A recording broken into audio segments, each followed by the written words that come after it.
आज आपण बनवणार आहोत पनीरची भाजी। तर त्यासाठी मी इथे 1.5 टोमॅटो घेतलेला आहे, 3 हिरव्या मिरच्या घेतलेल्या आहेत आणि 2 कांदे कट करून घेतलेले आहेत उभ्या आकारामध्ये। त्याचबरोबर मी इथे 250 ग्रॅम पनीर घेतलेला आहे, म्हणजेच पाव किलो। तर आता इकडे आपल्याला गॅस चालू करायचा आहे। गॅस चालू केल्यानंतर त्याच्यावरती मी कढई ठेवलेली आहे आणि कढई गरम होऊ द्यायची आणि नंतर त्याच्यामध्ये घालते मी आता कांदा। तर कांदा हा आपल्याला मोठा मोठाच कट करून घ्यायचा आहे, जास्त बारीक नाही कट करायचा, जेणेकरून आपल्याला नंतर त्याची पेस्टच करायची आहे त्यामुळे।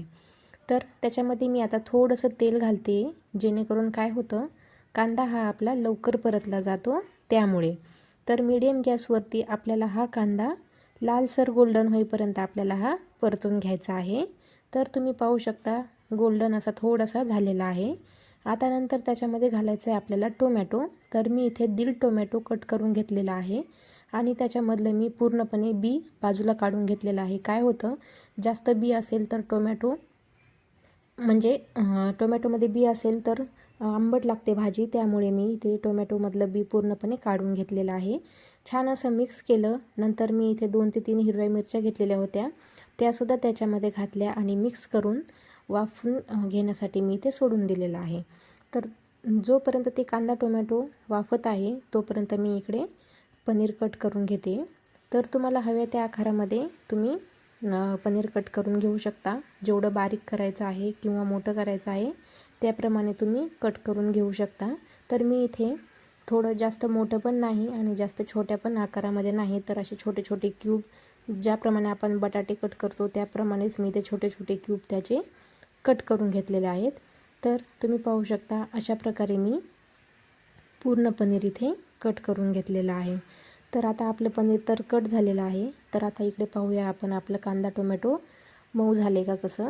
तर कांदा टोमॅटो आपलं हे परतलेलं आहे आणि टोमॅटोसुद्धा एकदम आपला मऊ झालेला आहे। हाताने थोडंसं चेक करून पाहायचं।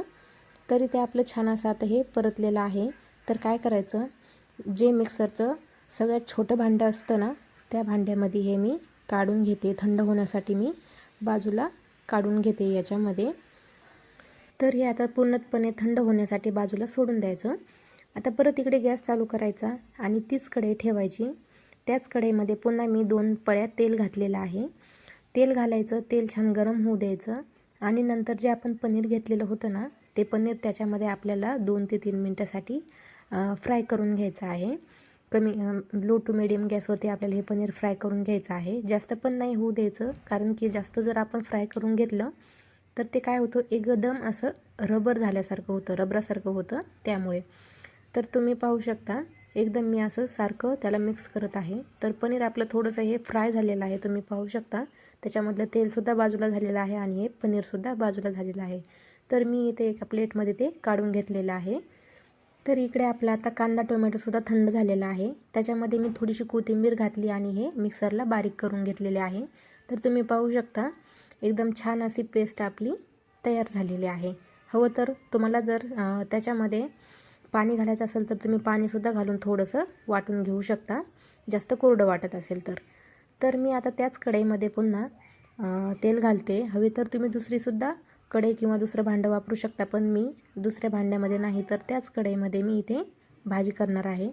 तर मी इथे तेल घातलं, तेल छान गरम होऊ दिलं। नंतर त्याच्यामध्ये अद्रक लसणाची पेस्ट घातली, थोडेसे जिरे घातले आणि छान असं मिक्स करून घेते। ते मिक्स झाल्यानंतर आपल्याला आता त्याच्यामध्ये घालायचं आहे लसूण आणि खोबऱ्याचा कूट। तर मी इथे लसूण आणि खोबऱ्याचा कूटसुद्धा घातलेला आहे आणि तो आता आपल्याला छान असा कमी गॅसवरतीच परतून घ्यायचा आहे। तर तुम्ही पाहू शकता एकदम छान असं सारखं मिक्स करत राहायचं, जेणेकरून ते करपणार नाही ह्या हिशोबाने। तर आता त्याच्यामध्ये आपल्याला ती जी आपण कांदा टोमॅटोची पेस्ट करून घेतलेली होती, ती पेस्ट आपल्याला त्याच्यामध्ये घालायची आहे। तर तुम्ही पाहू शकता अशा प्रकारे मी पूर्ण पेस्ट त्याच्यामध्ये टाकलेली आहे। गॅस एकदम कमीच ठेवायचा आहे आपल्याला आणि छान असं मिक्स करून घ्यायचं आहे। मिक्स केल्यानंतर आपल्याला कमी गॅसवरतीच हे आपल्याला 3 ते 4 मिनटं किंवा 5 मिनिट आपल्याला हे असंच परतून घ्यायचं आहे। सारखं मिक्स करत आहे मी, तुम्ही पाहू शकता तेल सुटेपर्यंत आपल्याला हे मिक्स करून घ्यायचं आहे। तर पाहू शकता तुम्ही छान असं एकदम आपलं हे पेस्ट आपली ही परतलेली आहे। आणि आता याच्यामध्ये आपल्याला घालायचेत मसाले।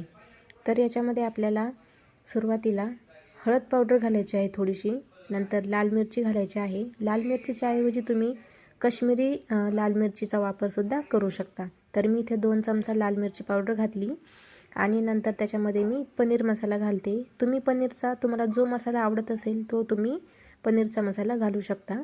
थोडासा मी पनीर मसाला घातला. नंतर जो आपला मटन मसाला असतो ना तो सुद्धा घालायचा, जेणेकरून काय होतं भाजीची टेस्ट ही खूप छान लागते. आणि आता हे मसाले आपल्याला कमी गॅसवरतीच 2 मिनिट हे परतून घ्यायचे आहेत. तर मसाले टाकल्यानंतर काय होतं, थोडंसं आपल्याला हे कोरडं कोरडं वाटायला लागतं. त्यामुळे काय करायचं आहे, थोडंसं आपल्याला याच्यामध्ये पाणी घालायचं आहे आणि छान असं मिक्स करून घ्यायचं. मिक्स करून आपल्याला त्याच्यावरती झाकण ठेवून तेल सुटेपर्यंत परतून घ्यायचं. आणि भाजीला कलर येण्यासाठी मी इथे काय केलं आहे, कलरचा वापर नाही केलेला. तर मी जे आपलं बीट असतं ना ते बीट मिक्सरला फिरवून त्याच्यामध्ये पाणी टाकून हे बीटचा रस काढलेला आहे आणि तो भाजीमध्ये टाकलेला आहे, जेणेकरून काय होतं भाजीला कलर हा खूपच छान येतो. तुम्ही पाहू शकता. तर एकदम छान त्याच्यामध्ये तो रस टाकून छान असं मिक्स करायचं आणि परतून घ्यायचा आहे आपल्याला. तर तुम्ही पाहू शकता आपली पेस्ट ही एकदम छान परतलेली आहे. तर आता आपल्याला त्याच्यामध्ये घालायचं आहे पनीर. तर पनीर घातल्यानंतर सुद्धा असं छान मिक्स करायचं. थोडीशी कोथिंबीर घालायची, कोथिंबीर जास्तच घालायची, जेणेकरून काय होतं भाजीला टेस्ट ही खूप छान येते आणि भाजीसुद्धा खाण्यासाठी खूप टेस्टी लागते. तर छान असं मिक्स करून घ्यायचं आहे आपल्याला. हे तुम्ही पाहू शकता अशा प्रकारे मी इथे मिक्स करून घेतलेलं आहे. आणि आपल्याला हवं तेवढं पाणी घालायचं. तुम्हाला जेवढं घट्टसर भाजी पाहिजे आहे तेवढं कमी टाका आणि थोडी पातळ पाहिजे असेल तर पाणी हे जास्त टाकलं तरी पण काही हरकत नाही. तर मी इथे तुम्ही पाहू शकता मला थोडी घट्टच करायची आहे भाजी, त्यामुळे मी थोडंसं दीड ग्लास पाणी घातलेलं आहे आणि छान असं मिक्स करून घेतलेलं आहे. तर आता त्याच्यामध्ये मी चवीनुसार नमक घातलेलं आहे. अगोदर मी कुठेही नमक घातलेलं नव्हतं, तर मी आता लास्टला नमक घालते आणि छान असं मिक्स करून घेते. सुरुवातीला आता फुल गॅस करायचा आणि एक उकळी येऊ द्यायची.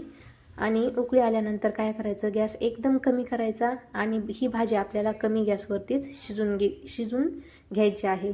तर मध्ये मध्ये काय करायचं, हलवत पण राहायचं, जेणेकरून आपली भाजी किती घट्टसर झालेली आहे किंवा पातळ आहे ते आपण मध्ये मध्ये चेक करू शकतो.